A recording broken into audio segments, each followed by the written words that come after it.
Police મહાનિરીક્ષક Shri Chirag Kordia, સરહદી range Bhuj તથા પૂર્વ કચ્છ પોલીસ અધિક્ષક સાગર બાગમારના માર્ગદર્શન હેઠળ જિલ્લામાં બાયોડીઝલ કે શંકાસ્પદ પેટ્રોલિયમ પદાર્થનો ગેરકાયદેસર સંગ્રહ અને વેચાણ કરતા તત્વો સામે કાર્યવાહી કરવા સૂચના આપવામાં આવી હતી।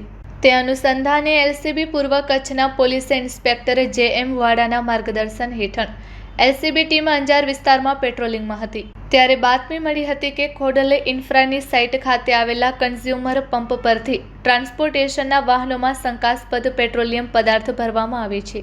બાતમીના આધારે ઇન્ચાર્જ નાયબ પોલીસ અધિક્ષક ડી.આર. ભાટિયાની હાજરીમાં રેડ કરવામાં આવતા સ્થળ પરથી 40,000 લીટરની ક્ષમતા ધરાવતા ટાંકા તથા કન્ઝ્યુમર પંપ મારફતે વાહનોમાં શંકાસ્પદ પેટ્રોલિયમ પદાર્થ ભરતા પંકજભાઈ રતનસિંહ ડાભી, ઉંમર વર્ષ 35, રહે ખોડલ ઇન્ફ્રા સાઇટ, દેવળિયા સીમ, તાલુકો અંજાર, મૂળ રહે લક્ષ્મીપુરા, પાલનપુરને ઝડપી પાડવામાં આવ્યો હતો।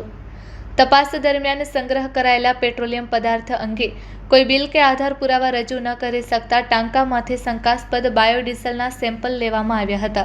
કાર્યવાહી દરમિયાન અંદાજિત ₹6,40,000 કિંમતના 8,000 લીટર શંકાસ્પદ બાયોડીઝલનો જથ્થો કબજે કરવામાં આવ્યો હતો, તેમજ કન્ઝ્યુમર પંપ અને ડીઝલ સંગ્રહનો ટાંકો સીલ કરવામાં આવ્યો હતો।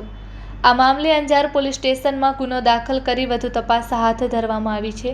આ ગુનામાં સંડોવાયેલ અન્ય એક આરોપી જયંતિભાઈ લાલજીભાઈ હડિયા હાજર ન મળી આવ્યો હોવાનું પોલીસે જણાવ્યું છે। આ સમગ્ર કામગીરી ઇન્ચાર્જ નાયબ પોલીસ અધિક્ષક ડી.આર. ભાટિયા, એલસીબીના પોલીસ ઇન્સ્પેક્ટર જે.એમ. વાડા તથા police sub inspector D G. Patel તેમજ એલસીબી સ્ટાફ દ્વારા સફળતાપૂર્વક પાર પાડવામાં આવી હતી। Report by Bharati Makhijani, Anjar.